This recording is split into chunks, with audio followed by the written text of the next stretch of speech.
All right, so we're starting with violence today. Hey, yo. Well, hopefully it's not violence, but I have a question. So, growing up with chivalry, us being, Southern boys or whatever, hmm that's really important to be a gentleman. So, something that came to my attention when I was in college was, if you're walking in the street with a young lady, you walk, well, not in the street, but on the sidewalk, you walk to the side of where the Where cars the are. yeah. So I didn't know that at first. One thing, if a car comes up on the sidewalk, it's going to hit both of you. That's just physics. But okay, so let's say you're walking against traffic. So that means like you're going to be to the right, then they're going to be to your left most likely. But that means like other like foot traffic is going to be on the opposite side. Wouldn't it make more sense to me to like walk between like the other pedestrians because that's a more realistic threat, in my opinion? Mm. Like it's more likely that someone like will either say, do, or like look to do something to like hurt that person rather than a car coming up on the curb to hit you. I mean, I kind of see where you're coming at with this, but then you gotta also like think about like remember like what happens if it rains and there's like puddles everywhere, and Mm-hmm. then there's that one guy, probably me, who just drives and just hits that puddle, just splash everything. Wouldn't you rather it just be you getting the brunt of it, or you want equal love either way?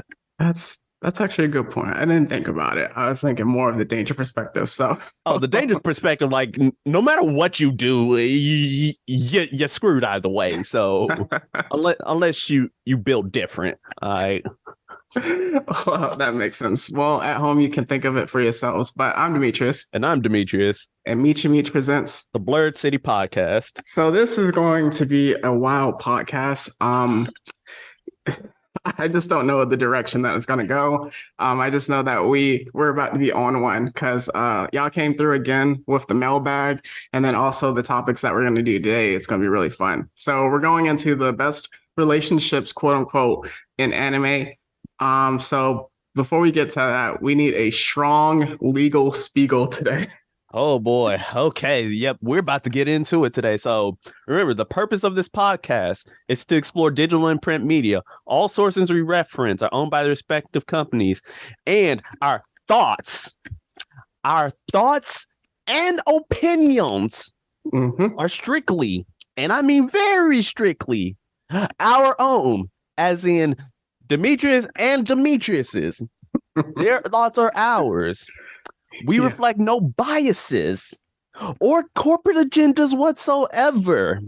So at the end of the day, what does this mean? Your discretion is humongously advised. Kids, I don't know what to tell you. Just skip to next week because this ain't gonna be for you. All right, with that. So usually we get into what's hot, but on a quick serious note, just with Syria and Turkey, if you can just take the time to just like give your thoughts, prayers, donations. There's like serious earthquake that happened there, and just like the death toll is just like stunning for that. So Yeah. just like really just take some time out to think about it because I don't think it's something that's like super big being reported, but a lot of people definitely need help right now. Yeah, it was bad. I'm not even gonna lie about that. In fact, I just see now that at the time of this recording, it just went to 25K.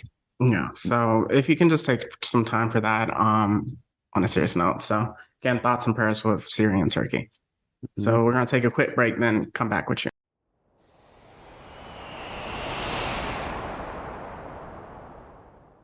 All right. So right now we're gonna get into what's hot. It's a very big weekend. Well, for when we're recording the Saturday before the Super Bowl. Woo! So also when you're hearing this, it's gonna be the day after Valentine's Day. But ladies, guys, others, just please, I hope you planned accordingly since the Super Bowl occurred and then Valentine's Day. I hope y'all didn't mess that up. But with that, so there's going to be a lot of trailers that came out that we will have to cover next week. So with that, this also being a long episode, I'm going to speed run and then you can also, once I finish, then you can just fill in whatever I missed. Yep. So with that, early Super Bowl trailers. Fast X actually dropped pretty early. Oh my gosh, that's gonna be crazy. I know The Flash for sure is gonna drop during the Super Bowl. Ant-Man Quantumania drops next week. As of today, when this pod drops, Winnie the Pooh, Blood and Honey is coming out, which I'm super excited for. Yes, with that, Last of Us dropped early. It put me in an emotional body bag. Emotional damage. That destroyed me on so many levels. And just with that, something just on my end, I started playing Ghost of Tsushima. This game is wild. I absolutely love this. And if the summertime rendering, I actually got to start watching as well because Hulu finally released it just like 2-3 weeks ago. Wow. So that's just like incredible. But the important thing is, have you destroyed Hogwarts yet? Okay, so here's the deal, my guy. They just taught me the Incendio spell. Oh boy. So they just gave the worst person the ability to set fire to anything and anyone. These bodies that will be dropped this day. It'll be beyond anything that Voldemort can even think of. They ain't ready. So what else do you have before time? All right, so I mean, you obviously just took one of them with Hogwarts Legacy. As you know, I'm already on my demon timing from day one. I already have my crew, the crew of those who I'm willing to spare because they go and ally themselves with me, because every god needs his underling, and then after that, right? Let's just speed run through it. Okay, so they just released season 2 of Static in comic form, and it is fire and introduced, like, again, my favorite villain from the animated series, and Ebon, and he high key terrifying. So it's fire. Of course, as we're going, Sins of Sinister is still going on. So the X-Men are going through it right now. And let's keep it going. Let's see. The anime scene is still wild. I know there's something that you want to talk about later. So I'm just leave that one for later. Because One Piece still got the budget increase. Blue Lock, insane. Let's see what else came out besides them two. Oh yeah, My Hero hit the best arc of the series, and we already hit the ground running. My body is ready. And then yeah. Oh, one thing is that I saw this little announcement about the purported, like, spiritual sequel to Winnie the Pooh, Blood and Honey. Oh. Because Winnie the Pooh he ain't gonna be the only one that gets this treatment. Nope. Nah, Peter Pan is next. Hey, Peter Pan, Lord have mercy. Like how? How you gonna make Peter Pan terrifying? Well, actually, no. Wait, hold on. The Boys of Neverland. I was like, wait, hold on. Never mind. I can already see it now. Oh, Peter Pan. He about to be canceled. About to be canceled. That's crazy, but yeah, that's pretty much mainly what I got. Just speed running through everything.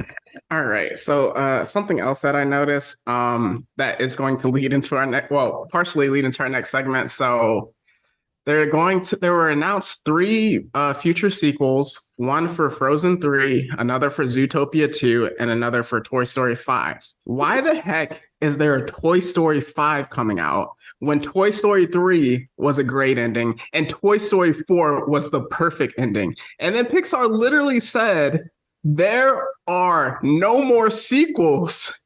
And they did a sequel to Toy Story. Just it's all about milking that cow dry. It's all about beating that dead horse to oblivion. They trying to Avada Kedavra the entire fandom. I mean, it is what it is. But speaking of movies, we're going to get into a Get It Off Your Chest segment. So Ooh.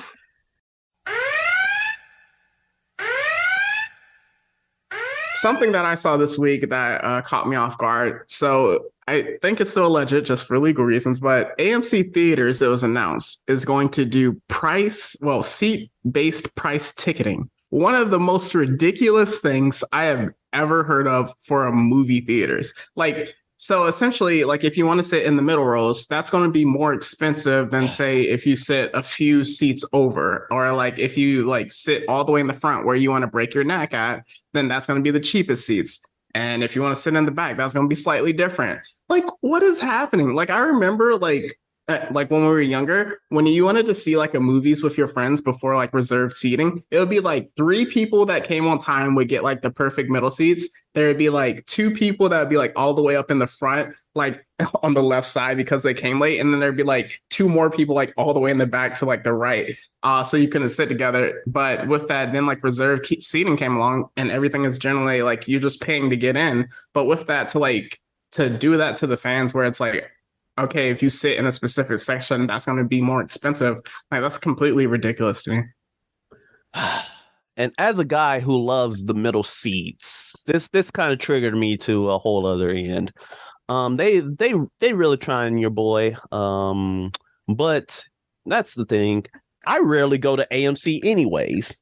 In terms of movies, like they're the only I only go there whenever I need to get like the cheap seating, or like if a certain movie is coming out super early and like I want to see it at the earliest time possible, I go to AMC.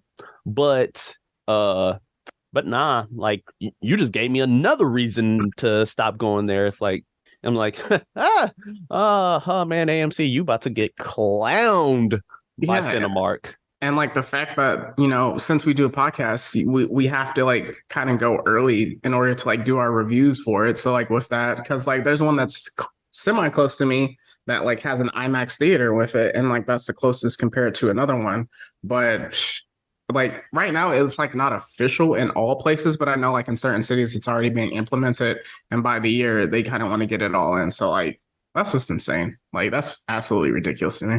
Good luck to them, because you ain't getting my money. All right. And for the next one. Oh, no. Attack on Titan. I learned how they were going to release it. So we already did a get it off your chest initially. They were going to split the final part, well, the final parts of the final part of the final season into two. And so not knowing how they were going to do it, I assumed, you know, it comes out in March. It's going to be like a 6 to 10 episode run, and it's going to end, and then it's going to come back later in the year, and it's going to be another 6 to 10 episode run and end later in the year. That's not what they're doing.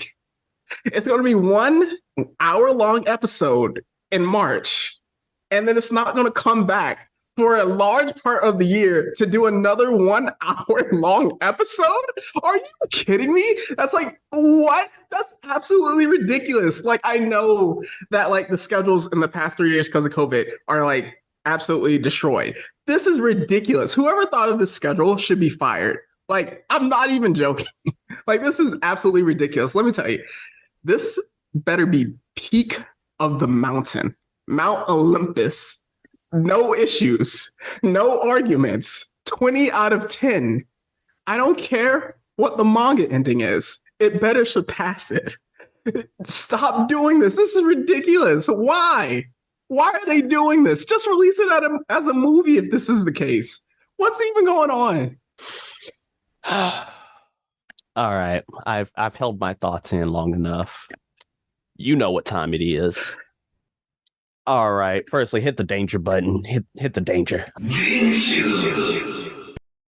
So let's go ahead and talk about it, because y'all playing me at this point. Y'all playing me. You're playing my emotions. You took one of my favorite anime and favorite manga of all time, my Cindy, and you turned it into a joke. All right.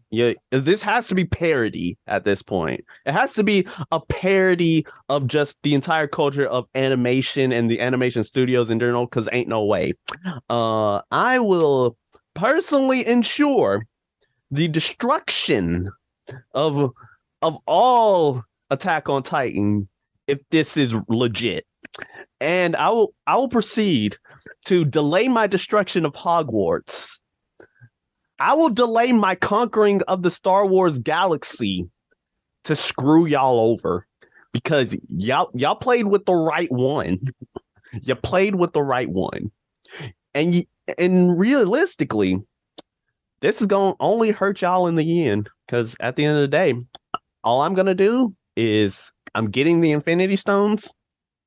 I'm going to unleash the rumbling. I'm snapping my fingers, and then I'm gonna go back to my farm and look over the sunset because that is what's gonna happen if this plays out exactly how it's about to play out. There, go ahead. Good luck to you all. May God have mercy on your soul, because I sure won't. There's no way that they thought this was a good idea. If you already have 1 hour episode lined up and another one, just drop 6 episodes for the final part of the final season. Why? Why? Just drop it later in the year together and we'll be fine. Now we're both going to watch it. All Attack on Titan fans are going to watch it. I'm telling you right now, it better end great. It better end better than great. Perfection in every way. That's what it better be. It better surpass Star Wars Episode 3. It better surpass Star Wars Episode 5. It better surpass the greatest movie of all time. It better surpass the Citizen Kane. Like, if we watch it and we don't give it the Citizen Kane of the ratings, again, you heard my promise. Yes, and I'm not watching all the final parts together leading up into it. The final part 1, and the final part 2 better equal anime of the year. That's all I'm saying. I'm good. So, transitioning into our main portion, we lied to you for the past 3 weeks, listeners. We lied to you today. We're not doing the best romances of anime. We're doing the best bromances of anime. So with that, we're going to have a very big disclaimer at the beginning for shippers of certain hue. There will be 0 kid adult bromances mentioned. Mentor and mentee need to be the same age range. And this is for fun. We're not actually shipping these characters together. Don't accuse us of baiting. And shippers, wipe the blood from your nose. You know who you are. And again, just for the FYI, and just for letting you guys know what in the world a bromance actually is, for the 3 of you that don't know, a bromance is a super close friendship between 2 guys. Like, I'm pretty sure almost every guy has had a bromance at least once. And this is a close tie. It is a bond that can almost for surely never be broken. It is a bond that goes beyond time itself. Like, it's a bond that goes beyond even a romantic one, because you guys are brothers. You guys are the peak. Like, you understand each other to levels that women cannot even understand. All right. And all of it is not romantic at all. So yeah, that's just a disclaimer as to what in the world we're talking about, and you guys are about to experience true bromance in its entirety. All right, let's get to it. So, first category, when we do this, whenever we get to a certain bromance that you think is the best or your favorite, just point it out, because we were going to do another segment, but with the mailbag being packed, it wasn't going to fit. So what I think is the best bromance in all of anime, and this category is I'll chase you to the ends of the earth. Naruto and Sasuke. Absolutely incredible bromance, like started from when we were kids. If you just like really look at it, the parallels in their stories, every time there was like a flashback, it'd be like one of them standing by the riverbank and the other on top of the hill, kind of looking at each other. And they both understood that they were isolated from each other just because, one person's family got completely wiped out. Another person was, deemed a monster because of the nine-tailed fox with that. So just with that, we can get deeper later, but just kind of like him chasing after Sasuke all this time, and them being reunited eventually is really impactful. Oh yeah, definitely. Like, it is a bromance of true, very true, especially from Naruto's side, because like he never gave up on the man, and even when boy went to the Sasuke went to the dark side for a while, Hmm. and he was actively trying to kill him. I was like, bruh, like the fact that he never gave up and it worked, just Yeah. that just let you know the true power of the bromance. Yeah, even when the whole village was like, "Yeah, we got to body Sasuke because he's gonna take us out." And these two actually shared a kiss, which is hilarious. Yep. The accidental because the rivals and stuff like that. That is funny, but yeah, just like with that, Naruto really being there for Sasuke, like because Sasuke was so bent on revenge against just like his brother, Itachi, and like Naruto actually filled in that role accidentally for Sasuke. And then even like in their first like big fight, when Sasuke was going to kill him in order to get the Mangekyo Sharingan. So in order to do that, you have to kill your best friend. So it just kind of ties in to that. And then now in Boruto, which it is what it is, where he's fighting dinosaurs, but uh it's just like seeing that bond with them together and like how loyal they are. It's super Yep. impactful. To the very end, to the very end. And yes, there's not much more to say about that one. So let's just keep on moving, right? Yep. This next category is entitled Rivals to the End or When My Dreams Become Your Dreams. These go to, people to the bros who like initially either hated each other's guts and like or one trying to prove they're superior to the other, and then eventually they both mellowed out. And by mellowed out, I mean well, yeah, some of them, maybe one of them mellowed out, or they literally just have the best time of all time. But the prime example is my favorite is my favorite bromance of all time, and that is Son Goku and Prince Vegeta the Fourth.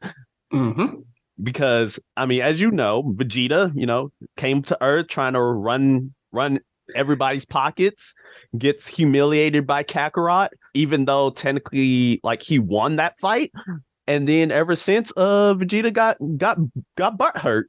He got Mm-hmm. butt hurt hard by like Goku becoming stronger, being surpassed by him every way. And in fact, this is how you know true brohood happens, that Goku spared Vegeta's life when he could have killed him, all because he wanted to fight him again. Mm-hmm.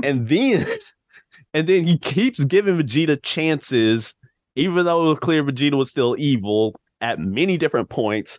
But it all came full circle. It Mm-hmm. all proved otherwise, and it all worked out in the end because the two share a brohood to where Vegeta will not let anything happen to Kakarot unless it's him that's doing it, Yep. which is the realest thing you could ever do to protect your op so that way you could kill him later. It's like I would do whatever it takes just to save him. But I can talk about Goku and Vegeta all day. They Yeah. drive each other. Yeah, check out our Vegeta character study episode. But like with that, Vegeta is the only one that calls Goku Kakarot. Like, so like with that, like it's like having a pet name for someone. Yeah, that's definitely a top one. Another one that goes back to the realm of Naruto. One of the funniest and like ideal rivals, Kakashi and Guy Sensei. Yes, sir. Power of youth. This is hilarious. Like literally just like Guy Sensei is obsessed with Kakashi. I would love to see like when they were younger and how that rivalry actually played out. Yeah, 100%. And it just worked out so well in the end because like Kakashi finally admits and finally realizes, oh wait, Guy's actually him. He's actually stronger than me. This man wasn't talking all that hot air for nothing. Yes. Yeah. The levels of respect for Guy at the end of Shippuden shot through the roof. Exactly. Exactly. Just again, nothing more to say here. That is just true brohood. The Hmm. next one, or actually the next two, come from Black Clover. Yes, sir. We got firstly the adopted boys, Asta and Yuno, Hmm. because you know what the deal is. You know that they brohood is solid, Hmm. just out there. And I don't know what else to add to it because it's just Well, Yeah, it kind of ties into the when my dreams become your dreams, where both of them want to be the Wizard King, where that's like Asta's big goal. And then, it's like, I'll become the Wizard King. And then with that, they become rivals. But like throughout the series, you start when the show really starts to pick up, they start turning up together. And like the one elf fight they had together, oh boy, I cannot wait. I hope it comes back. Like the show, I hope it comes back so much. But I know they turn up. Yep, absolutely. I mean, and plus, like I was about to say, no, Asta, he, how he is. He is the loudest one, and then you got, who's the more composed one of the two. Which a lot of things with these bromances that the two characters are sometimes near polar opposites, and it makes the relationship just that much better. Just seeing the interaction. And the next one from Black Clover is Luck and Magna. Scrum diddly umptious. Again. So this one is probably closer to Kakashi Guy Sensei in terms of everything is a competition with them, and they're always trying to fight each other. So like everything competition, trying to fight each other. I know like Magna, like he uses his magic to like hit the fire baseballs at Luck and whatever, and Luck has like the funniest personality. So yeah, I just like really love their dynamic. Oh yeah, for sure. And you take these next ones because I haven't seen these shows. All right, so with Bungo Stray Dogs, we have Atsushi and Octagawa. So Atsushi is the lead character, our tiger, tiger, if you will, and then Octagawa, he is the op on the opposite side, who is kind of like more or less Atsushi's parallel. And with that, it's so funny. So like another one is Dazai and Nakahara, who used to be partners when Dazai was on the side of the Port Mafia. But Octagawa really looks up to Dazai because that was like kind of his mentor at the time when he was like with the bad guys at the time. And then the fact that Dazai switched and then he actually like more or less is a real mentor to Atsushi. Octagawa is so jealous of him, and it's so funny. But in like the final, in season 2 and season 3, minor spoilers, they actually like team up, and their team ups are so incredible together. But the fact that Octagawa, he's kind of like the Vegeta, where it's like, oh, we team up together, but I freaking hate you so much. Like, I do not want to do a fusion with you, even though we need to in order to win. Like, I would rather do anything else. Oh, bro, that's just hilarious. Yes, and then with Dazai and Nakahara, he more or less controls gravity, and he gets really powerful. But like in order to do that, he has to like essentially lose control of his senses. And Dazai can like take away powers. That's like his ability. So they used to be a perfect team together, and like they are the senior equivalent of what Atsushi and Octagawa are turning into. And Nakahara really hates Dazai because he left the Port Mafia as well. And then Dazai has like one of the funniest personalities as well. So transitioning into that, then we have Eijun Sawamura and Furyu from Ace of the Diamond, something that I've been watching. It's a sports anime. So essentially like the goal for both of them, they want to be the ace or the lead pitcher for their team. And both come in as 10th graders because that's what a freshman is in the show. So with that, Furyu, he's like the prodigy. He has like the best fastball, best pitcher. And then with Sawamura, he's more of kind of quirky in terms of his pitching style, and he kind of needs to work on it more because it's kind of inconsistent. But he's the loudmouth. He's the Asta in the group, where Furyu is the where he's just like aloof, doesn't say that much, and their dynamic is really funny. But there are times when they're like cheering the team on, where they team up together, and it's so funny.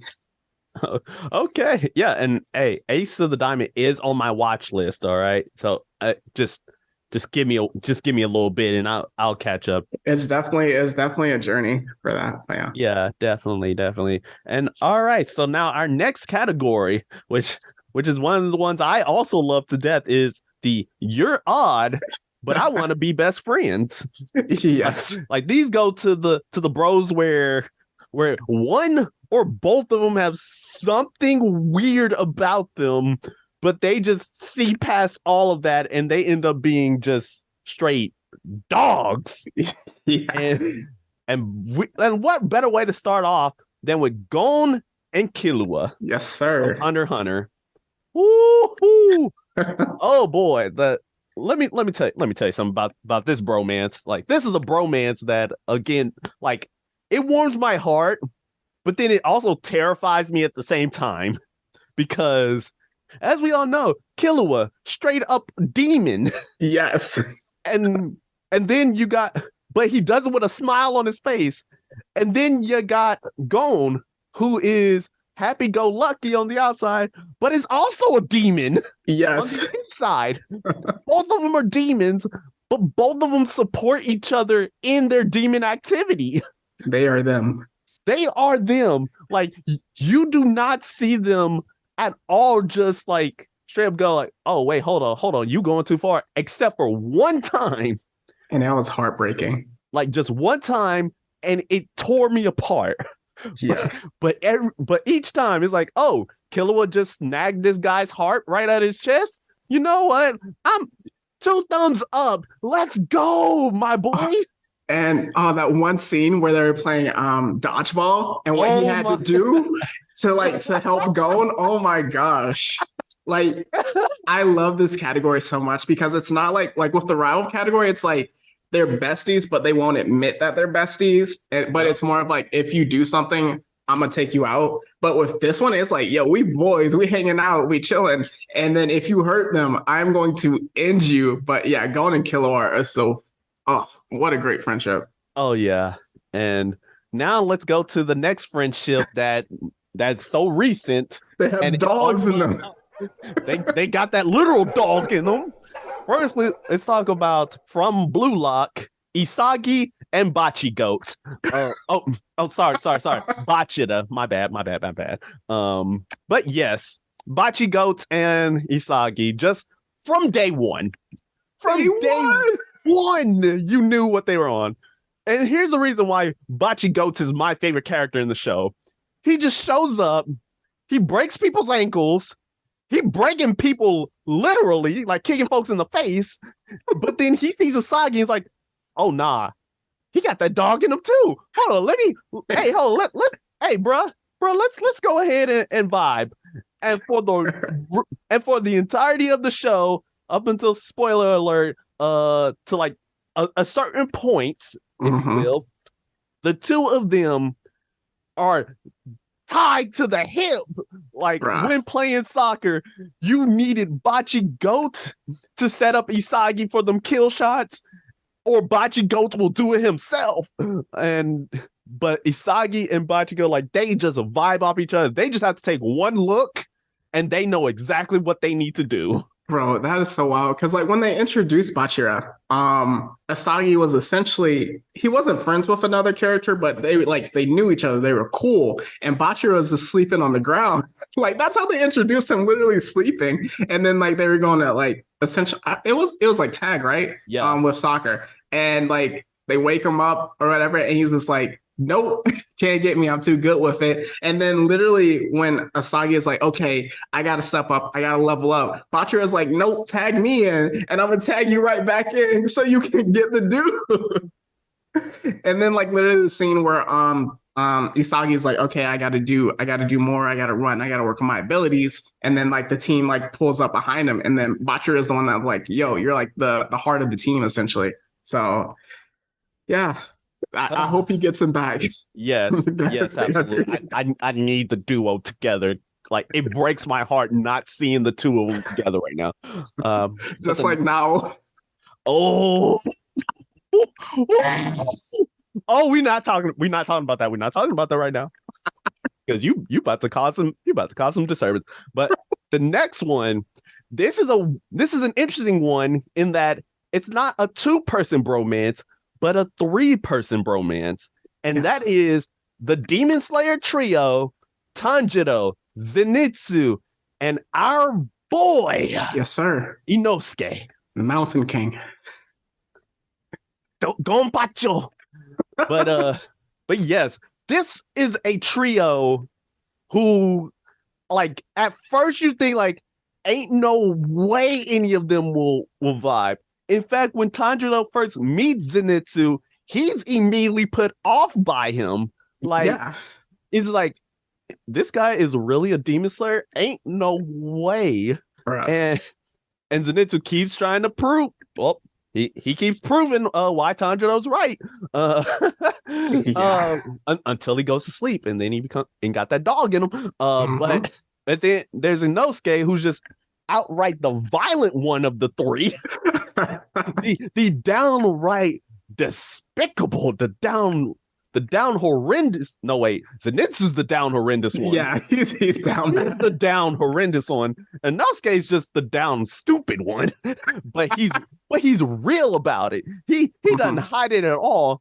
But the thing is that all three of them become fire forged brothers. Yeah, Like with them, like their struggles and just them traveling together and them training together is what turned them from just regular regular bros until actual bros. Like yeah. they will fight, they ride, they die together. Bro, just like the training where Zenitsu and Inosuke were like, nah, we not with it. And then they were looking at our boy Tanjiro and they're like, oh, okay. He's him. We gotta get on that level. It's like, oh And nah, you ain't about to leave me behind. yeah, so with that, like then they just like they turn up. So like even not Mugen Train, even though they did turn up together on Mugen Train, but with just like the entertainment district arc, Ooh. their teamwork in one of those final fights was one of the most beautiful, like put together things, but also just like a testament to like their training together. And like the end of it where they're just like hugged up together crying because they did it was oh my gosh, bros, for real. I cannot believe they won't be in the next one, the next Right? arc. I'm upset, but one thing about the entertainment district, like before we move on, is the most hype for me was when Tanjiro was confronting Uzui like the first time, and then Mhm. like he said like Tanjiro was doing something like oh yeah, we'll join together, and then Uzui's like who's we, and then the boys just pulled up right next to Tanjiro. He's like Dynamic entry. like us, what you mean? Mhm. Absolutely. So moving on to the next one. It kind of goes back to the other thing, but Atsushi and Dazai. So it's kind of the mentor. It's Bungo Stray Dogs again, but the mentor role. So I don't have to cover it too in depth, but like they are really cool together. So next category. All right, this next category, we're about to trigger everybody in here with these.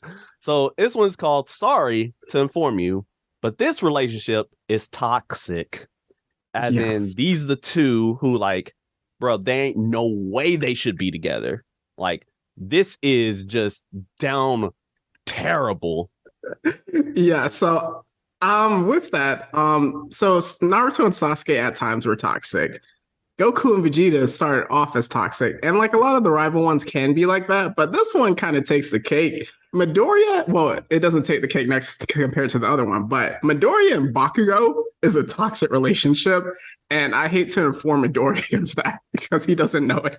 Yeah, I'm like every time I see him with the child abuser known as Bakugo, I'm just like, bro, like Midoriya, here, come with me, come here with me with real quick. We need to have a discussion about you and Bakugo. Like, I understand that you don't want to hurt this man's pride and feelings, but I would personally wouldn't let that slide at all. Like, I need you to like run his pockets. I need you to put him in the dirt at least one time. The dirt. Like just put him down for a bit. Like show him just how to just calm it down by like 100% because ain't no way. Yeah, isn't Deku like an insult, right? Yes, Deku was an insult created by Bakugo.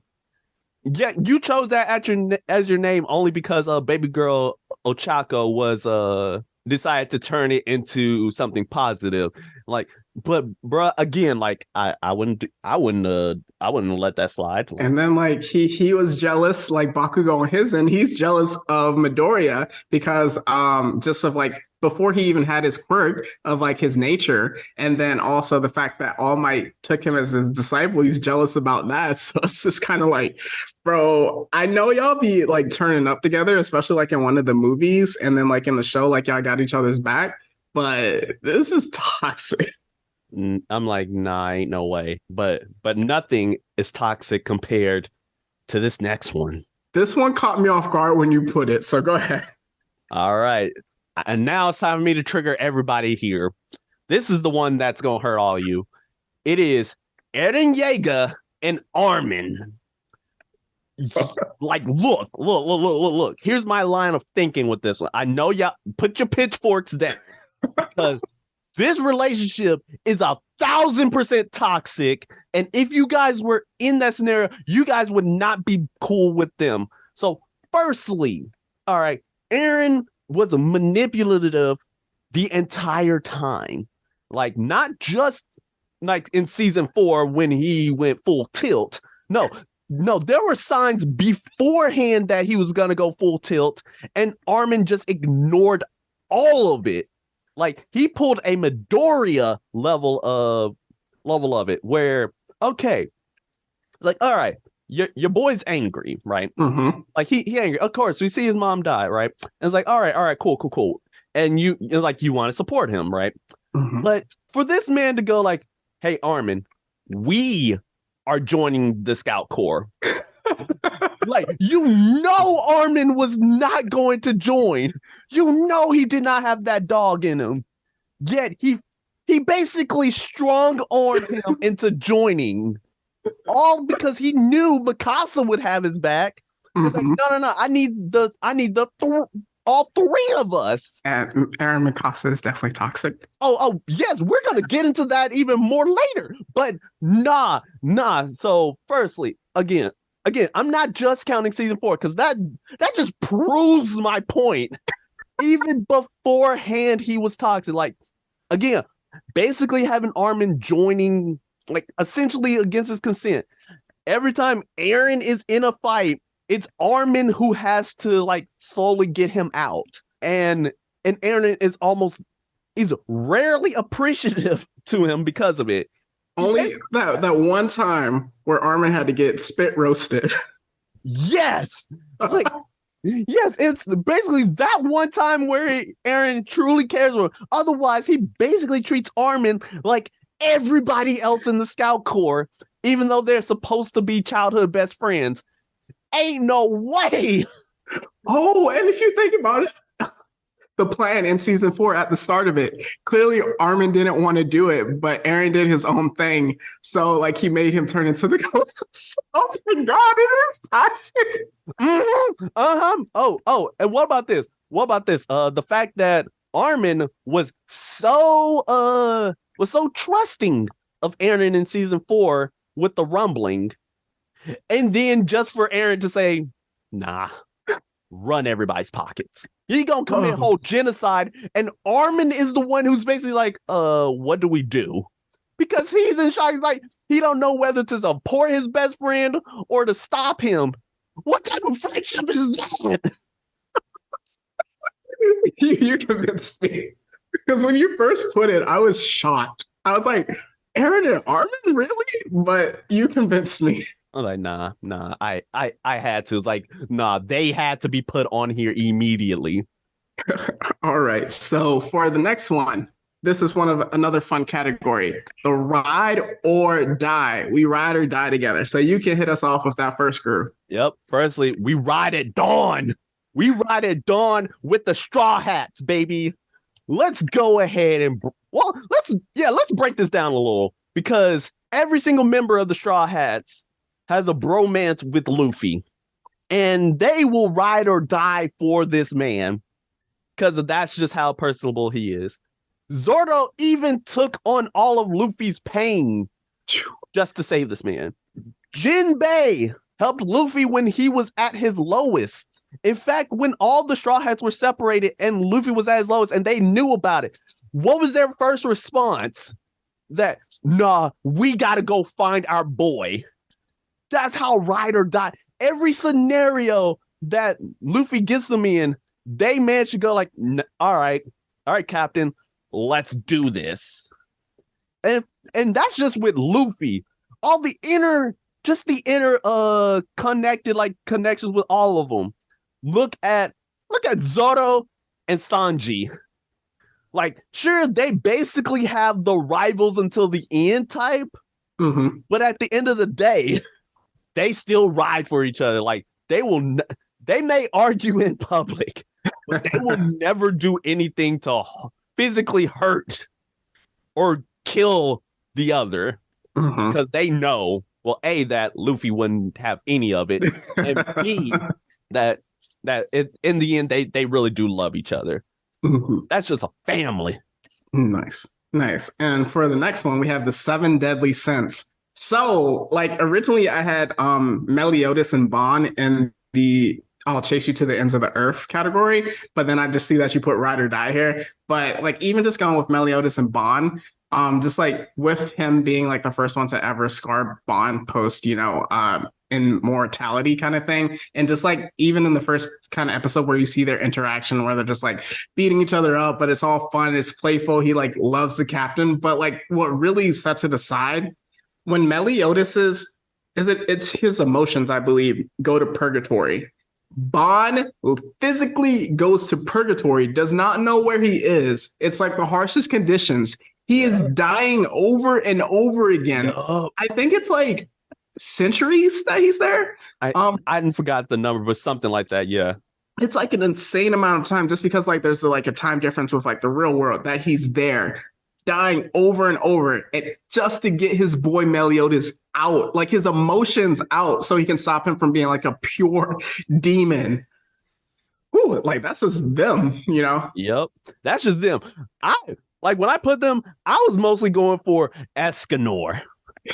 Do you not realize just what that man did for the crew? Because, all right, firstly, when what's his name was basically being strong-armed by the other commandments, Escanor was like, okay, I see you really don't want to do this, so it's fine. I'm taking out the ops behind you. No. Or when Meliodas like fully got taken over by his demonic side, who was the one to truly stop him? Escanor, baby. With all that terrible animation. Yes. He managed to calm my boy down. When it was time for that final battle, Escanor could have just stayed on the sidelines, but he chose to give up his life for the crew, for all of them. He literally rode and then died. He chose the life and he chose his death. I mean, come on. Nah. That's ride or die. And then just even with Bon and King, who had like the most like tricky dynamic with that, since like Bon like was in love with his sister Elaine, and then like King thinking that he was the reason that she died, and then like that whole story getting revealed, and them like actually coming together with that was also just like really like emotionally impactful with that. So 7 deadly sins, like they go hard for each other. This one was we even forgot Gunther. like Gunther is a real one. Yeah. Again, everybody ride or die for the crew. So this one was tricky. You put Rimuru and Veldora because I thought it would be in the next category, but explain. All right. So I may or may not have put it in the wrong category, but I think it may apply to both, right? Because of the fact of just how much Veldora just loves this man. Like, think about it. He will do anything that Rimuru asks, so long as he provides him with the prerequisite manga. And like think about it. Even in the movie that we all just saw, like he was willing to just stay put, even though he wanted in on the action, just because Rimuru said he would, said so, and gave him all the prerequisite manga. And yes, I got to preface everything that Veldora does is for the manga. If we go to like the genesis of the relationship, with that, just like him being like he wanted a friend, and then he was like stuck in the cave. I forgot why he couldn't exit. It was like a magical had to hit like a certain level, right? Yeah, it was magic based. So like he technically didn't die, but he was like, "Yo, if you absorb me." And then he's like, he didn't even know if it would like happen, like if he could ever get out. He was just like, yo, if you absorb me, and then maybe over time I would be able to get released. And like that was like crazy, like their friendship, how that started. And then you're right, like the kingdom, like him Rimuru naming Veldora and the whole Tempest Kingdom thing. So like they have a really cool friendship, and then how Veldora pulled up when they were beating Clayman. Yeah, yeah, yeah. Clayman got that work. But nah. There's just so much I could say about them. But now let's get to the saddest one. Pour one out. Pouring out for a real one. This is a ride or die that still hurts me, and it hurt me to even write this one. But it's Roy Mustang and Maze Hughes. Yeah. What more needs to be said? They were boys since they were teenagers. Yeah. Like, and they rode for each other. They like the fact that this man would constantly annoy Roy. Yeah. And Roy didn't destroy him with fire every time just proves just how goated Maze was. Yeah, like just that relationship where it's like Roy was like always just like the tough guy and stuff like that, but Maze would always just like get under his skin. But like he absolutely loved him. Because I was trying to figure out where to put this one as well. And just like when he found out that he like died was just like wow, like the emotion that they displayed in it. And then Maze literally solved the entire anime in the first like 10 episodes. Yep, he solved the entire plot, which proves how smart this man was. And he got clapped because of it, but at least we gotta talk about the vengeance though. Yeah, yes, I was gonna say like, but at least in Brotherhood, yes, you saw Roy pull up with the Reckoning, one of the best revenges of all time. Yes, of all time. I still watch that episode just for that scene alone of Roy just bam, bam. Bruh, I know we talk about like forces and all, and like the evil one between the two of us. This was one of the time where I was really mad at everyone else, like Al and Edward, where they like took away was it Envy? Yeah. To save him. I'm like, no, let him cook. Exactly. Let him cook literally. Cook literally. Why you didn't do that for Lust, when he cooked her as well. Yes. I almost forgot he cooked her too because she paralyzed our boy. No. Bro, he took out 2 of the 7 sins. Just to get revenge for our boy. That's how ride or die Roy is. Even in death, you ain't getting away. For my boy. So that's definitely a good one. Next category, our final category. I adore the ground you walk on. So the first one that came to mind, I feel like there's so much more in anime, but the first one that came to mind is Aruma and Asmodeus, or Alice Cooner from Welcome to Demon School, Aruma-kun. So like just like even that their very first meeting, like Alice wanted to smoke with Aruma, and then like he messed around and he found out. So then ever since then, like he is head over heels master Aruma-sama this, Aruma-sama that, like literally to the point where I forget, it's like they got recruited to different like clubs or whatever, and like he wouldn't talk about anything except for Aruma. Yeah. Oh yeah. Yeah, that was a wild relationship right there. And I'm just like, couldn't be me, but I bow to nobody, but hey, it is what it is. Right, the fan fiction for that is probably insane. Oh yeah, nah, I ain't diving deeper than Stay that. Stay off the web. Stay off of it. But the next one, or the last one on our list, Sato Mile and Ishiya from Devil is Part-Timer. Absolutely. Devil's a part-timer. So I forgot what his devil name is, but actually, he essentially just like, literally Mao is like the devil that gets reincarnated. And she is just like completely worship, master this, master that. And like, he's like, I believe like the first one that like comes to the new world with him and is like instantly just like by his side searching for him. So Let me I love this show. yeah, let me lick your boots real quick. Like that's like my liege, my Mhm. lord. This is I can't think of any time he referred to him by his actual name. mhm. That's how Yeah, big it was. this is basically a I simp for you category. Oh yeah. Yeah.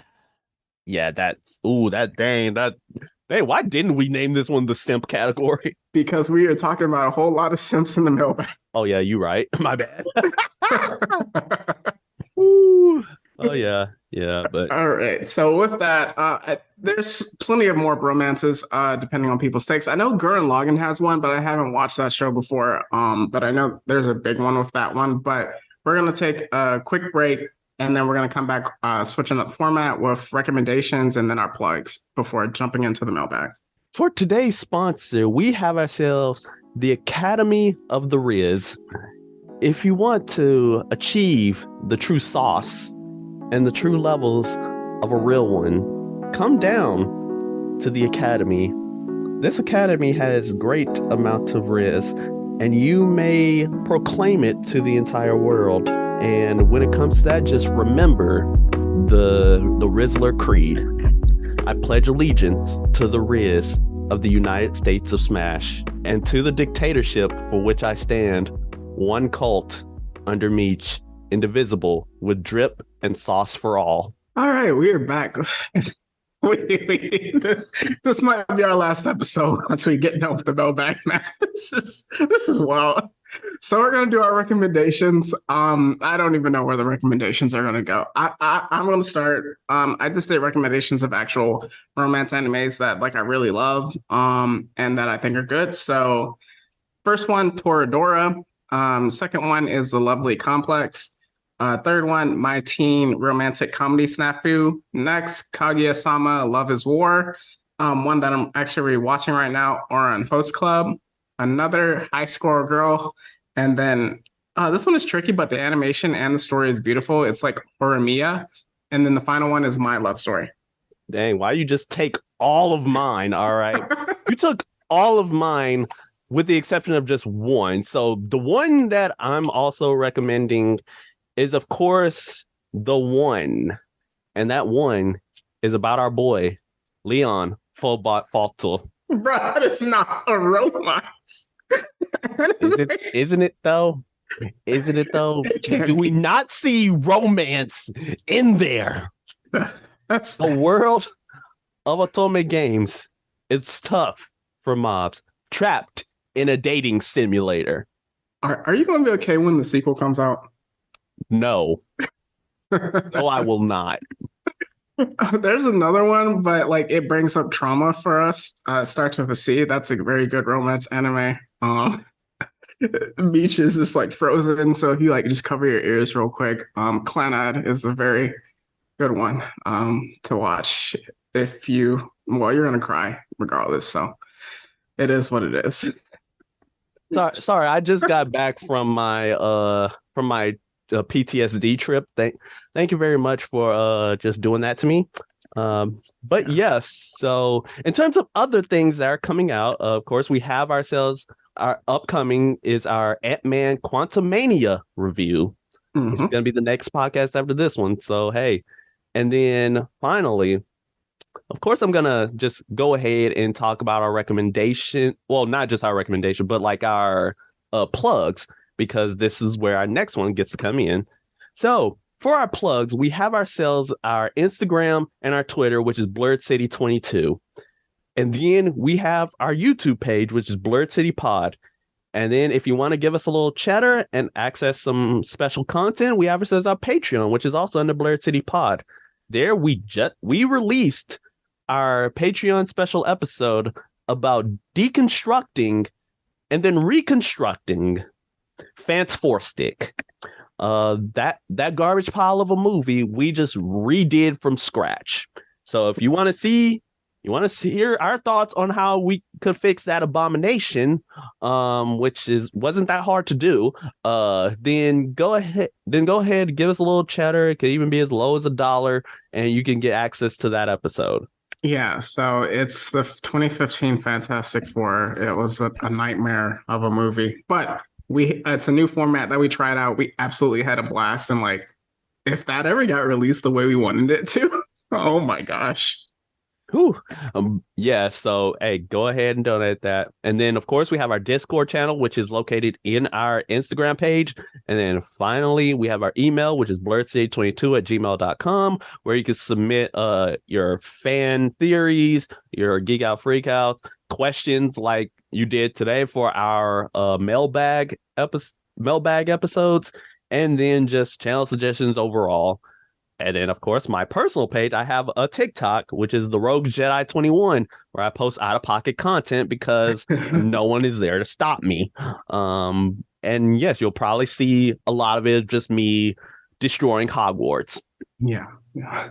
Yeah, for me, you can check out my individual author pages. So my Instagram, Mitri_dash, and my Twitter at the Matt-16. And if you're interested in my book, Phantom Pains, A Most Irregular Tale, you can catch that on Amazon.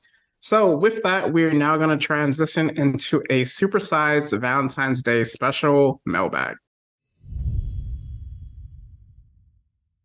All right, we are here with our mailbag, a special Valentine's episode. So let's just jump into it. Question number one.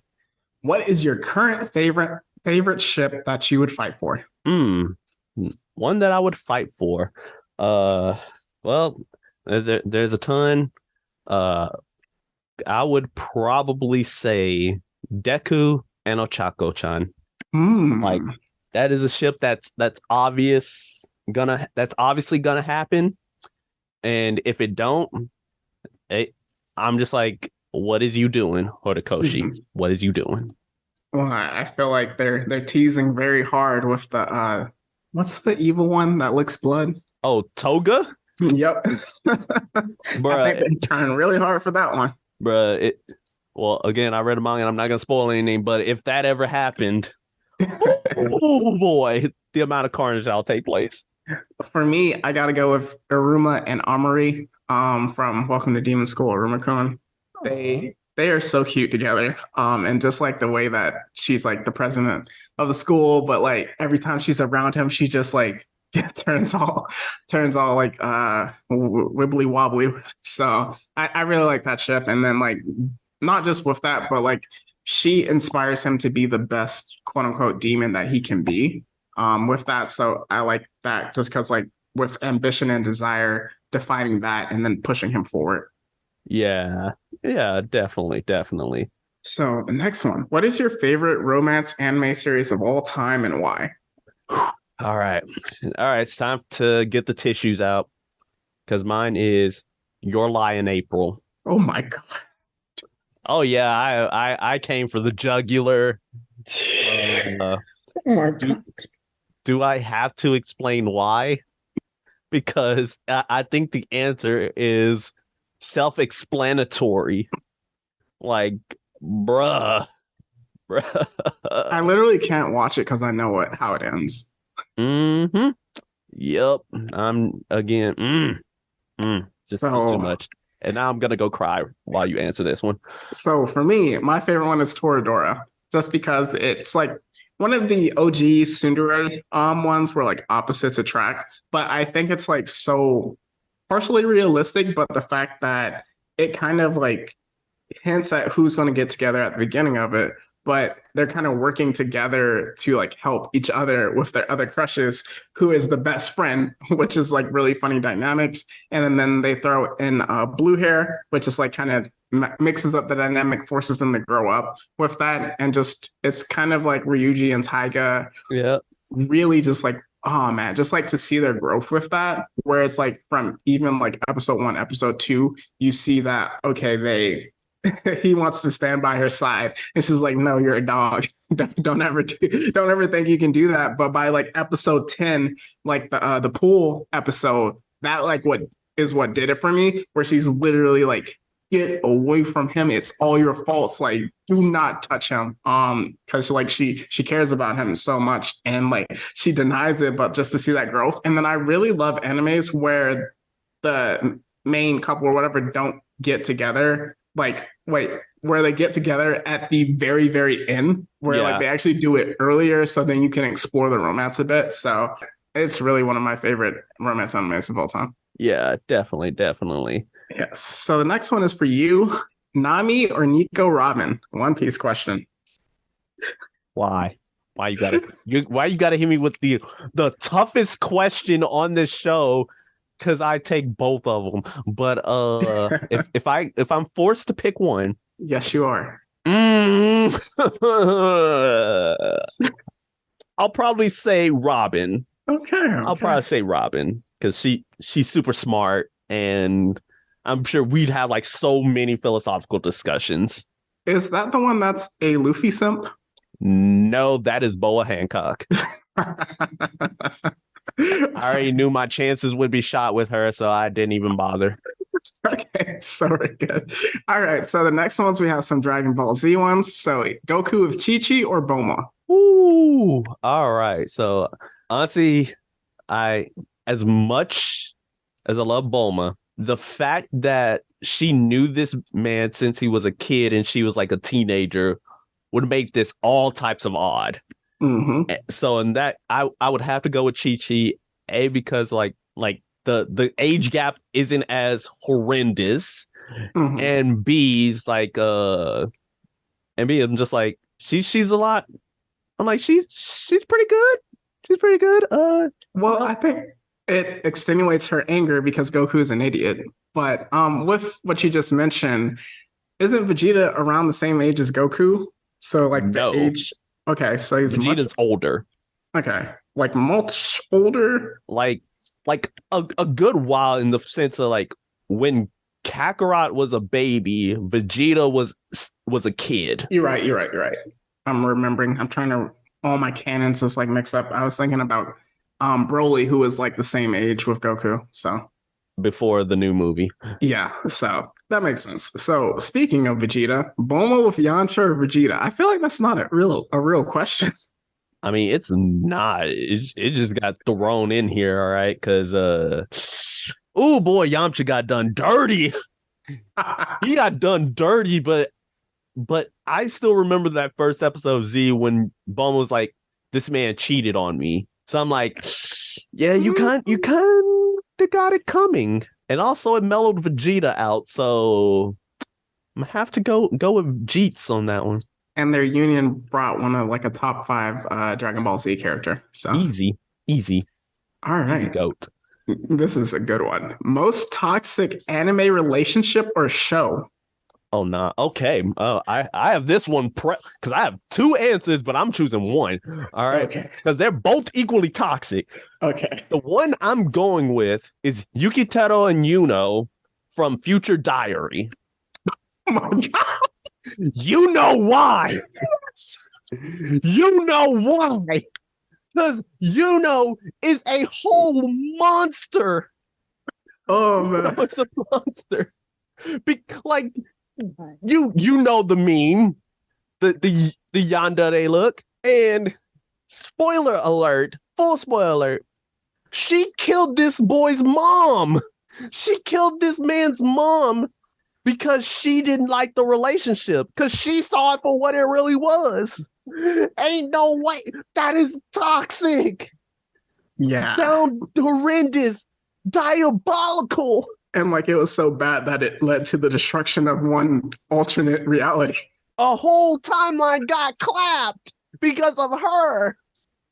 No, that is toxic to the core.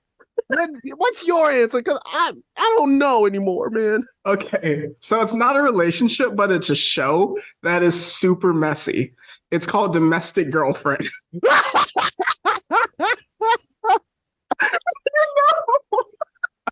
No, So, no. so let me tell you the premise of the episode, listeners. So this high school boy is in love with his teacher, but he can't be with his teacher. She's either married. Well, one, she's his teacher, obviously, but then she's also either engaged or has a boyfriend. So he can't be with her. So then this blue haired girl goes up to him same day, and she's like, "Yeah, let's have sex." And so they like hook up, and she just wants to do it just so she can get it out of the way, essentially. So he gets home and then he finds out that his dad is married to a new person. And the new person is the mom of the teacher and the girl he just had sex with, who are sisters. And they all live together. That's the first episode. That is one of the messiest animes I've ever watched. Woo! Oh yeah, yeah. As soon as you mentioned that name, I just busted out laughing because I know exactly which angle you were going for. There was so many twists with that. I was like, ain't no way. That was out of. What was your other one? School days. Oh my god. And yeah. Again, you know the reason why. All right. Transitioning. All right. To our next one. Do you want to read them off? Oh yes. So these were questions submitted by the Afro Puff Samurai herself, Paulina. Her first one decided to hit us for a jugular. Who should Inuyasha have been with? Kikyo or Kagome? That was tough because like when I initially thought of it, I was like, Kagome is obviously the reincarnation, so like you can just be with her. And then when I really thought about it, I was like, you want the reincarnated version of your initial love. Why don't you just be with your initial love? So, but I'll go with Kagome. Yeah, I'm going with Kagome too, only because of the fact like Kikyo, she Demon time. Yeah, she got issues. I'm just leaving it at that because she is just out here. Mm-hmm. Yeah, but the next question is about ReZero.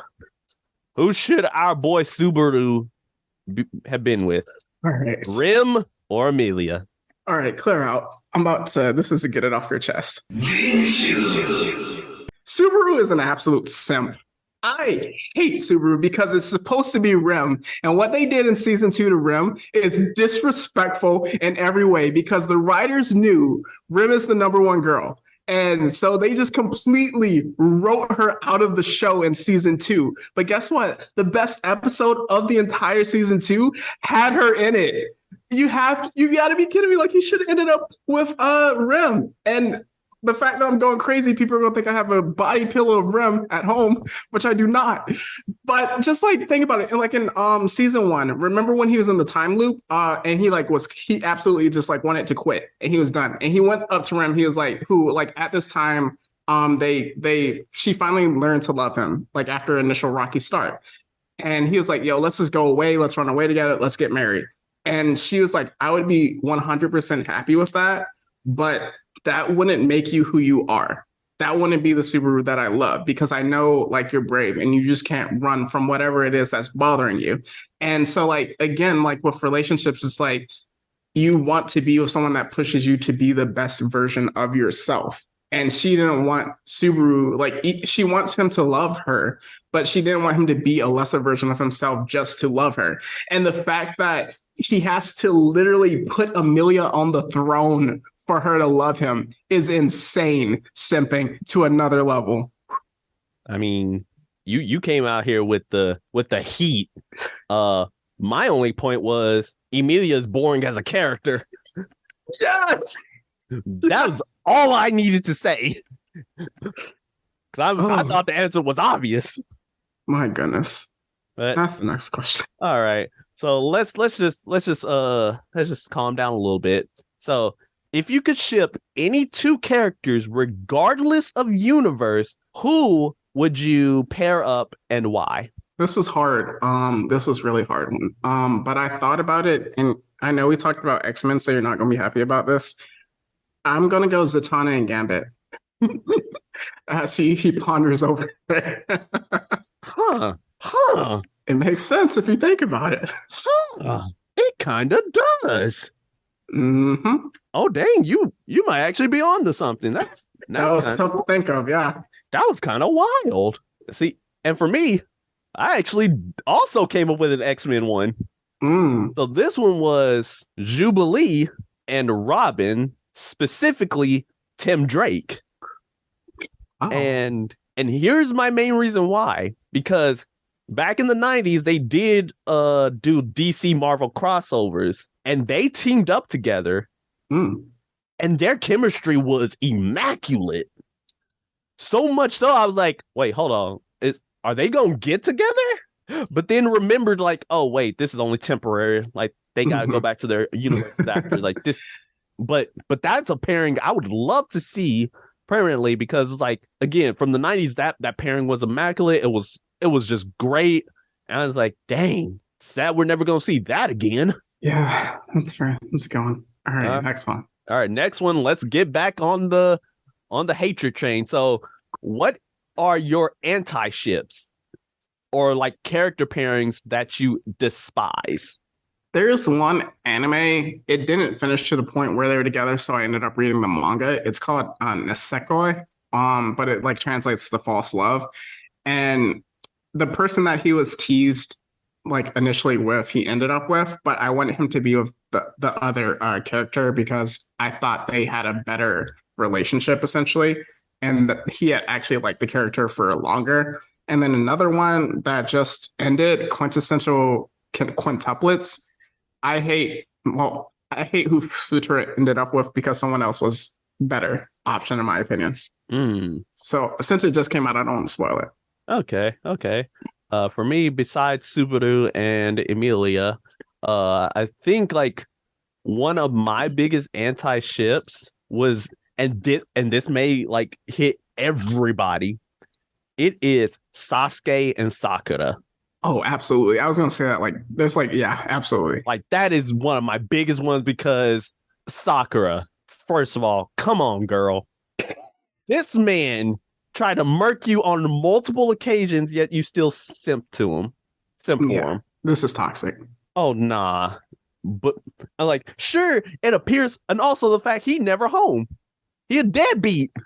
He did not even realize who his daughter was when the first time they met. He almost clapped his own daughter because he didn't know who she was. Because he's in a relationship with Naruto. So Exactly. Like I'm of the Naruto and Sasuke ship.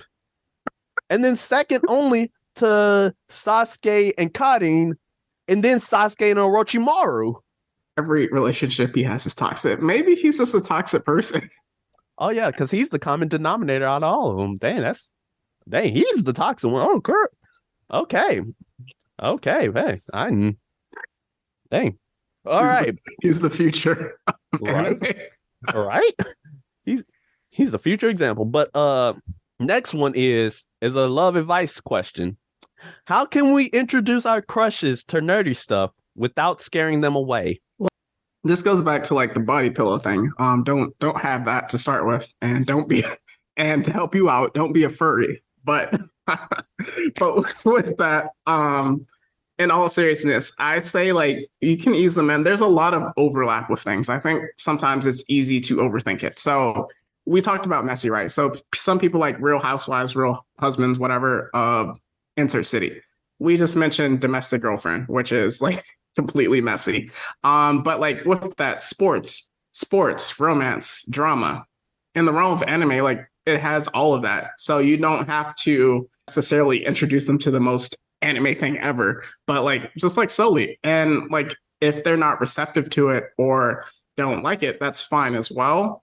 As long as they're not bashing you for it. That's like something where it's like you should never have to lessen yourself, kind of like what Jade mentioned last week. Lessen yourself in order for someone else to feel better or in order for you to feel like recognized by that. So that's what I would say. Just like ease them in and find the overlap. Yeah, definitely. That was pretty much mine was just like find out like what they are interested in. Because if it's something, to the example of like, okay, this person likes, political dramas. I mean, we got a perfect political one in the forms of Gundam Code Geass. Let's see, we got Trapped Star in a dating Wars. sim. That one less so, but That is a political now. look, that one less so political. That leaned that had only politics for like 3 seconds, and then it went straight back to what it was doing. But yeah, it's like Star Wars. Heck, if you want to see like all the Captain America films, like those are very political. Like stuff like that. Like you can ease somebody in. In fact, my own mother and grandmother who are not big Marvel fans at all, watch Black Panther 2 because of just the culture. Mhm. So again, just find out what people like, find out what they like truly love and care about, and then find something accordingly to ease them in. Now, don't go all out and be like, "Hey, for your first anime, let's start with One Piece." Because nah, Oh. don't do that. Unless that person really likes pirates, don't do it. Don't do it because Yeah. you just gonna burn them out immediately. So I say maybe start with something like that's doesn't run long, something quick, and just something that tailors to their interests, and that way the door is now opened, Hmm. the green door. Yes, but next question.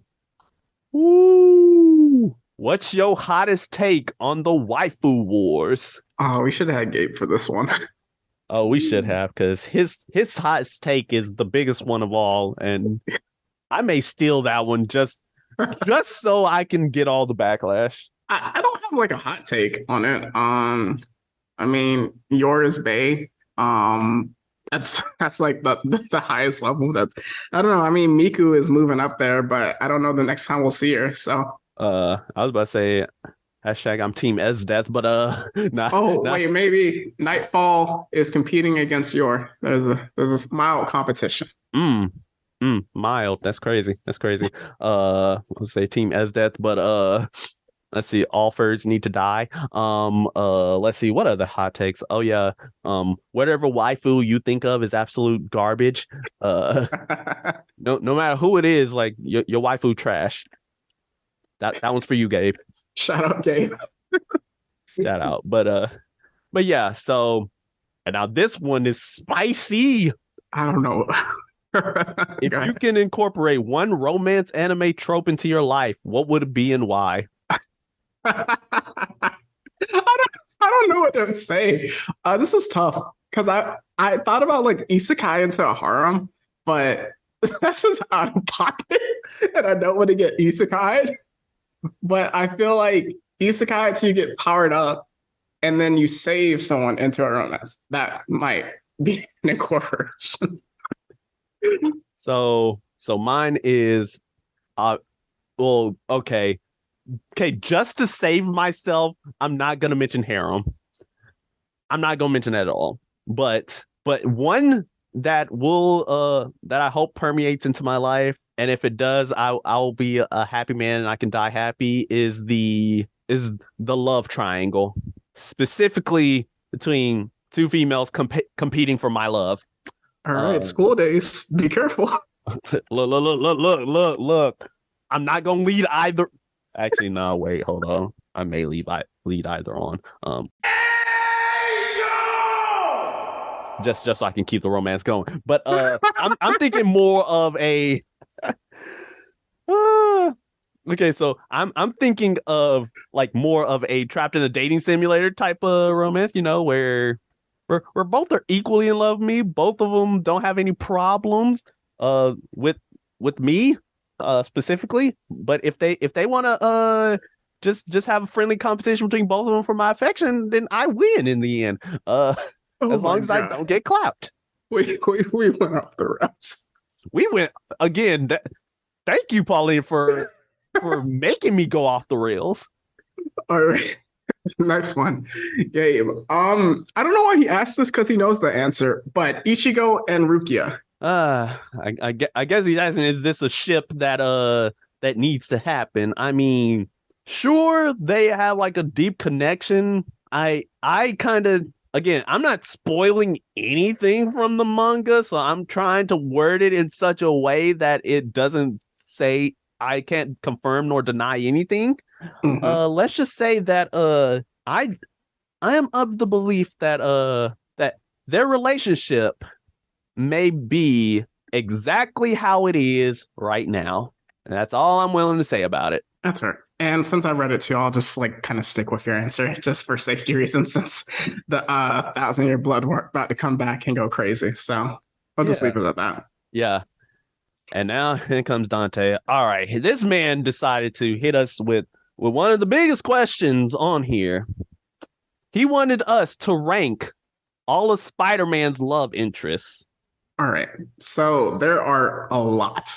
I'm not going into all of them. I will probably just go with a top five. So hear me out. Number five, Betty Grant. Just like that's an OG one. Really liked it. Number four, this is a Spider-Man, not a Peter Parker one. So we're going with Anna Maria Marconi, Superior Spider-Man. All right, so this is where it gets controversial. Number three, Gwen Stacy. Number three, Gwen Stacy. I repeat, because my number two is who I like more than Gwen Stacy, Black Cat, Felicia Hardy. Even though she actually loves Spider-Man more than Peter Parker, which helps with the Spidey romance angle of it. And then number one, it has to be MJ, Mary Jane. Dang. All right. Cool. That's a pretty good one. That's pretty great. All right, so here's mine. At number five, because I'm doing top five too. At number five, it's the Venom symbiote. Like if you another toxic relationship. Look, listen. If Peter's in trouble, who gonna come help him? Venom. If Peter is desperate in need for a re-education, who gonna be there? Venom every time. He was a jealous girlfriend, so you're right. Exactly. So it's the symbiote itself, not like any particular host. It's the symbiote, because the symbiote is still in love with him. Sure, may love Eddie Brock, but still in love with him. So I'm just keeping it at that. Don't at me in the comments. All right, that's number five. Number four, Betty Brant. You know, pretty standard. Number three is specific. It's also Gwen Stacy. Why did you even look at me like that? Because you had the exact same reasons I did. But number two is Mary Jane. Oh yeah. So let me explain myself. All right. Because as of right now, she been going off the deep end in current comics right now. Currently, like, I know that they're like nearly the perfect pairing. Like their marriage, like fundamentally one of the greatest marriages of all time. Before Mephisto ruined it. Or specifically before Peter ruined it by Mephisto. And then, or specifically because Aunt May ruined it by getting shot. We'll blame Aunt May for that. We gonna blame Aunt May for getting shot, okay? But yeah, so there's her. And then, right, yeah, an alternate universe is where they're still married, the relationship is solid, except for the life story verse. That one's kind of not so much. But then you get what was it? Oh yeah, current comics. It's kind of trash right now. Like, she did my man so dirty. But then again, we don't know why their relationship soured. Just the fact she got kids now. So I'm just like, the heck. But then here's the biggest one of all. Think about the Sam Raimi Mary Jane. Ooh. Yeah, you think she's the great? No, she's not. She's self-centered. She always goes like, it's about me. And when they decide to, like, you know, have a mini, like, after their fight, who she go to? She goes straight to his best friend and kiss him. That was her ex, which is wow. Yeah, nah. That's MJ, immediate number two. Number one is Black Cat, because this girl is on fire. Yes. Oh boy. And again, I could have gone all day, and I can tell you all day long why Black Cat is the best, but I'm just gonna stick it to one point. She, like, as of right now, she's one of the few that is in love with both Peter and Spider-Man. Like, she loves both of them. Of course, like, they know each other's identities, and even when they break up or whenever they're not together, they are still tight. Except for that one time that Dr. Octopus ruined everything. It's Superior Spider-Man, but we're not talking about that. That was just a bad time. That's a good point, though, because like post Mephisto, there's like that storyline where she's like, I remember something about you, but it's like it's escaping me. And then because she couldn't remember his identity, and he revealed it again to her. So exactly. Yep. So that was a pretty lofty question, my guy, and a pretty amazing answer. That was a pretty good one, yeah. So for this next one, we're gonna kind of speed through. So who had the better romance story? I was kind of confused by this because Anakin or Luke Skywalker. Okay, so I assume Sarah's talking about expanded universe Luke Skywalker, where he married Mara Jade, and I say like, see that one's kind of tough because like Anakin literally went to the dark side for Padme, Yeah, but then he did choke her out. yeah, that's kind of the thing. That's kind of the only thing that. But then again, Just fast forward, whatever you want to say. just, I mean, again, he almost conquered the entire universe just for her. But I'm just saying. Yes, okay. But in reality, it is Luke and Mara Jade. Like their romance is like perfect. There's like there was nothing wrong with it. Like they had a child. Unfortunately, she did die. But even then, like Luke did nothing wrong with her. Like there was nothing really bad about their relationship other than the first time they met and like her trying to kill him. Oh, there you go. So yeah, well, I'll just stick with your answer. So who's the better match, Aang with Katara or Zuko with Katara? Ooh, okay. I think I may just go with Aang and Katara, be- just because of the fact that like I think Zuko is better matched with Mai. That's a good point. Yeah, like he already had a girlfriend in Mai, and that romance was beautiful. So like we're not taking that away. Yeah, I'm sticking with Aang with Katara because you got to stick with your day ones. Yep. So, next question: do you see Batman and Catwoman being official in the next Batman movie? I hope so. But there is no confirmation as to whether she's appearing in it. That's the thing. So if we do get her in there, then yeah, I see like them slowly getting together over the course of that movie. If she ain't in there, well, there goes your answer. Let's just say that would be a mistake if she's not in there. I think that they will not be official because I think they're going to tell a different story, and then she's going to come in at the end of the movie. That's good. Since it is a confirmed trilogy. Yeah, for sure. All right. Yeah, thank you for those questions, Sarah. So speeding along, we got ourselves our biggest supporter, Jamie. All right. So what's the greatest nerd love story of all time? I have no idea. This was tough. This was really tough. You could go ahead. Oh, where are you just gonna pull that one on me? That's kind of wild. Uno reverse. Oh, dang. Aaron Yeager reverse card. Dang, why'd you have to hit me with this one? Okay, because I was gonna think about my answer while you were thinking. The greatest love story of all time. Nerd love story. Nerd love story. Captain America and Peggy. Yeah, keep going. Yeah, so here's my reasoning besides that. Okay, because in at least in the movies, like the fact that this man was still thinking about Peggy throughout his entire time. Like he went to go see her even when she became old. Even when like she died, like he was heartbroken.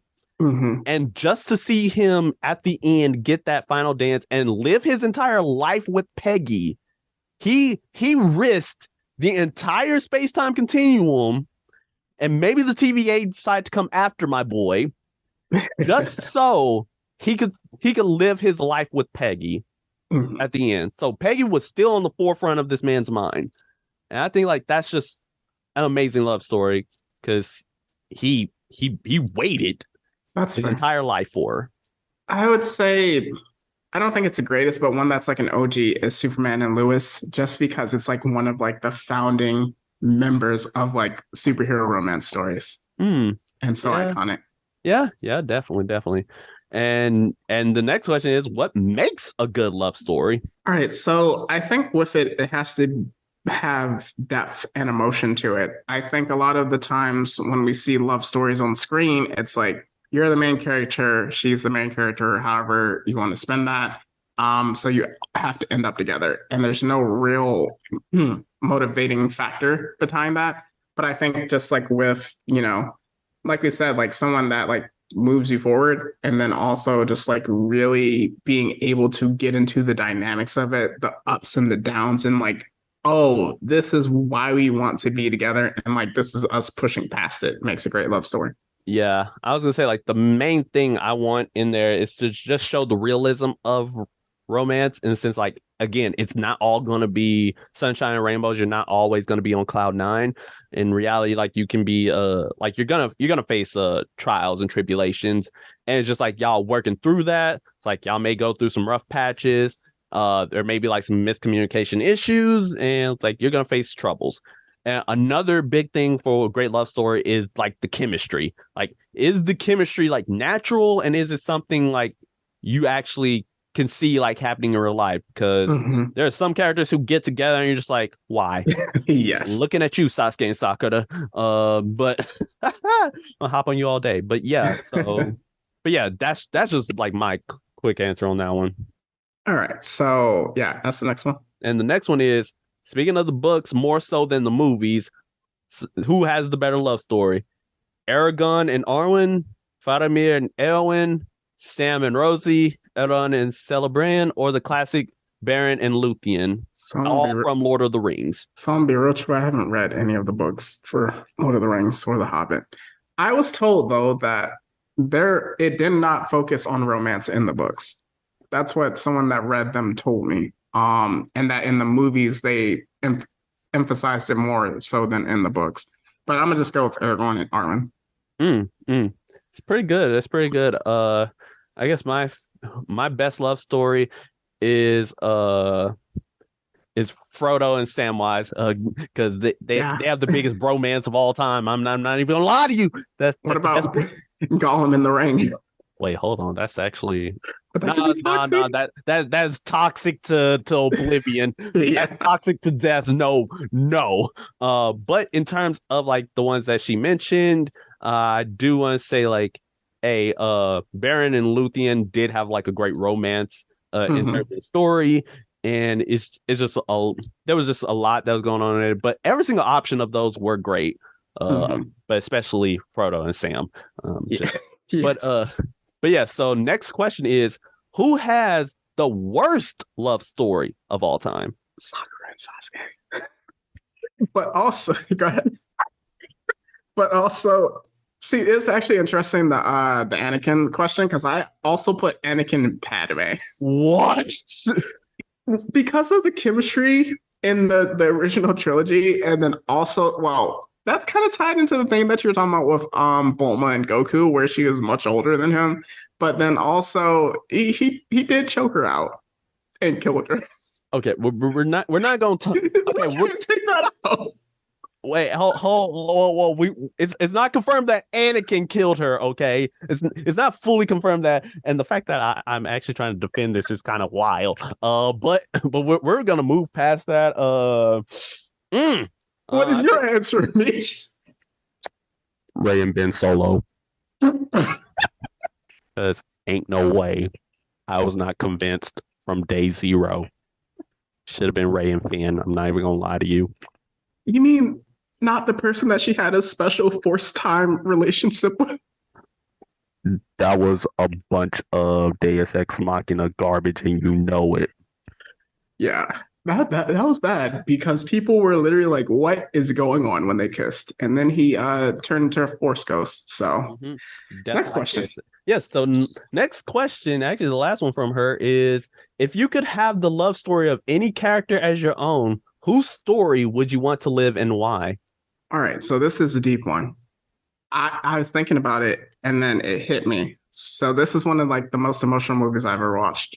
Carl and Ellie from Up, because they lived their entire lives together, like growing up, essentially, and they like had a lot, and you got to see in that montage a lot of ups and downs that they went through that kind of set up into the story.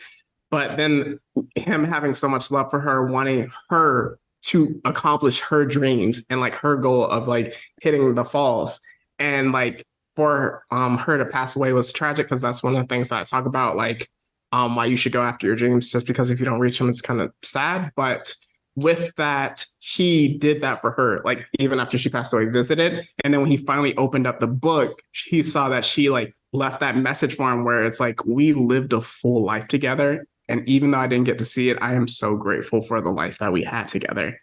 And she could be happy with that. And that is like, that's all it is. Like when you find your person that you want to go through the ups and downs with, That's just incredible. So Carl and Ellie for me from Up. Ooh, oh yeah, that one's beautiful. That's a very beautiful one. As like for me, one that I would definitely like to see is or like to live through is from Coming to America.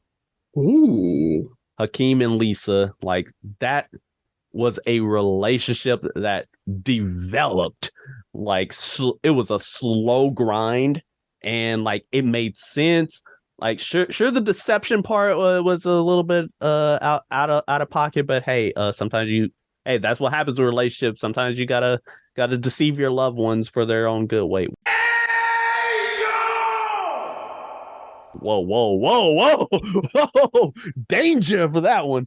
What is going on? But don't worry about that. But yeah, so yeah, but it was still a great love story, and at the end, like, hey, they have kids together in the second one, and their marriage is still solid to this day. And also, who doesn't love being a king? Just saying. That's why I thought you wanted to do it. The real reason. Don't worry about all that. All right. So for our final sets of questions comes from my good friend Achon.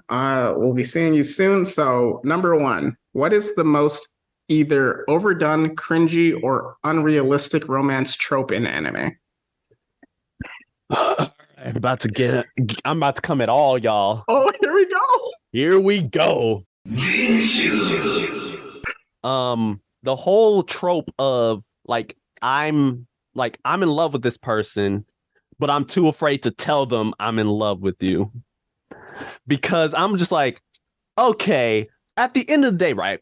If you a grown adult, and this is mostly towards the adults, like when you're a teenager, right? I kind of understand because hormones overtakes your own mind and your own thoughts. So I'll let it slide just a little bit. But you adults, no, y'all don't get a pass. Because of the fact, if y'all are grown adults, y'all should be mature enough to have these conversations and in the first place. And if you aren't that mature, then you need to go learn a few lessons about adulthood because all this guessing and whatnot and all the non-communications and giving off mixed signals is inevitably going to lead to catastrophe, especially if it goes on long enough. So if you don't shoot your shot now, you're going to lose your chance to play. Don't throw away your shot, I see, from Hamilton. I'm not going to throw away my shot. All right. So for me, I would say the most cringy is this is you, Mashoko Tensei. Reincarnated man, like in his middle age, is then reincarnated into a teenager's body. My God. But he still retains the memories from when he's an adult. Oh my. And then someone falls in love with him. With jobless reincarnation, it does it the worst in my opinion because even when he's a baby, it's still like his essence as an adult, as a baby, and then his character is perverted, so it's really, really creepy. Most of the time, it's when you get isekai, you just become a completely different person. You might have slightly difference, but you're the kid, that's who you are in that one. So it's but yeah, Mashoko Tensei does it a terrible one that is really overdone. Guy likes someone, but then he is engaged to someone else, and then they live together. I think that's overdone and unrealistic. And it kind of takes away from the surprise of who they're going to end up with. All right. So the next question, anime cartoon couple that most people like, but is actually very questionable. Man, that one was a good one.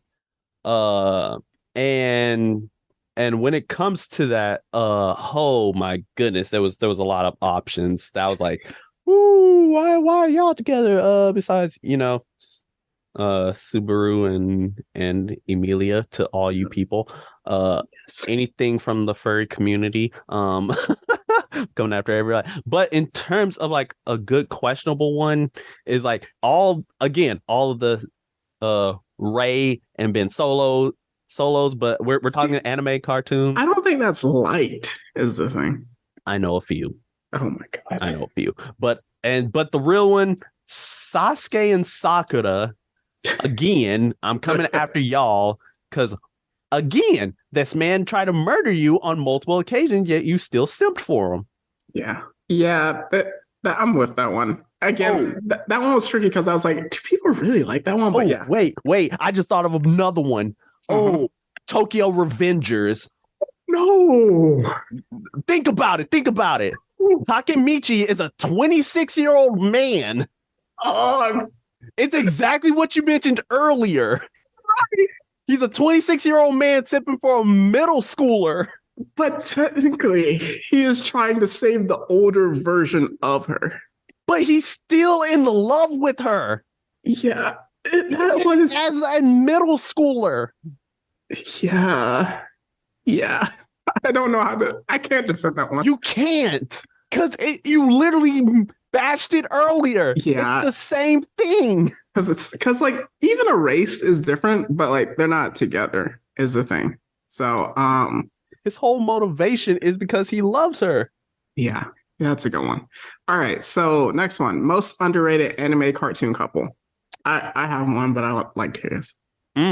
Underrated. Dang, that's actually. Whew, okay. So going deep into my anime list, people who like don't talk about this couple a lot. In fact, I don't even think they talk about this show as much, Oh. which is a crying shame because the show was goated as a child. We're looking at Yu Yu Hakusho with Yusuke and oh my goodness, I forgot her name. Yusuke and Keiko. Yeah, Keiko. Like they are like a really solid couple throughout that entire show. And again, I dug deep for that one because I'm like, nobody talks about it. Nobody talks about that show in general. So I'm like, that had to be underrated. That's a good point. For me, I put Shikamaru and Tamari because it doesn't get talked about a lot. But you have to think about the Rizz that Shikamaru had, where it's unspoken. Like he quote unquote defeated her, and then he gave up his option after they battled the chance to win and move on because it was a drag. And then from there, they kind of just like were together from there. Like she kind of was like feeling him, which was crazy. She kept making the first moves, which I'm just like, yes, please. That's a whole nother podcast about first moves. Like, can this be a regular thing? No, it cannot. Please. The patriarchy, my friends. I don't care about the patriarchy, but all right. The final question. Have you ever this is the funniest one. Have you ever tried any romance advice idea that you saw in an anime cartoon? Did it go over well? All right, it's time to expose myself. It's time to expose myself extra hard.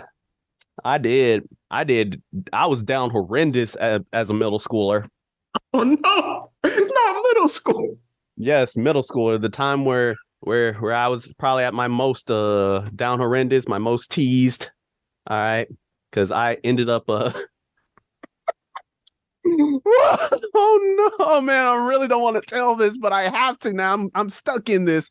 All right, so what I did is that I watched a certain show entitled Danny Phantom. Okay.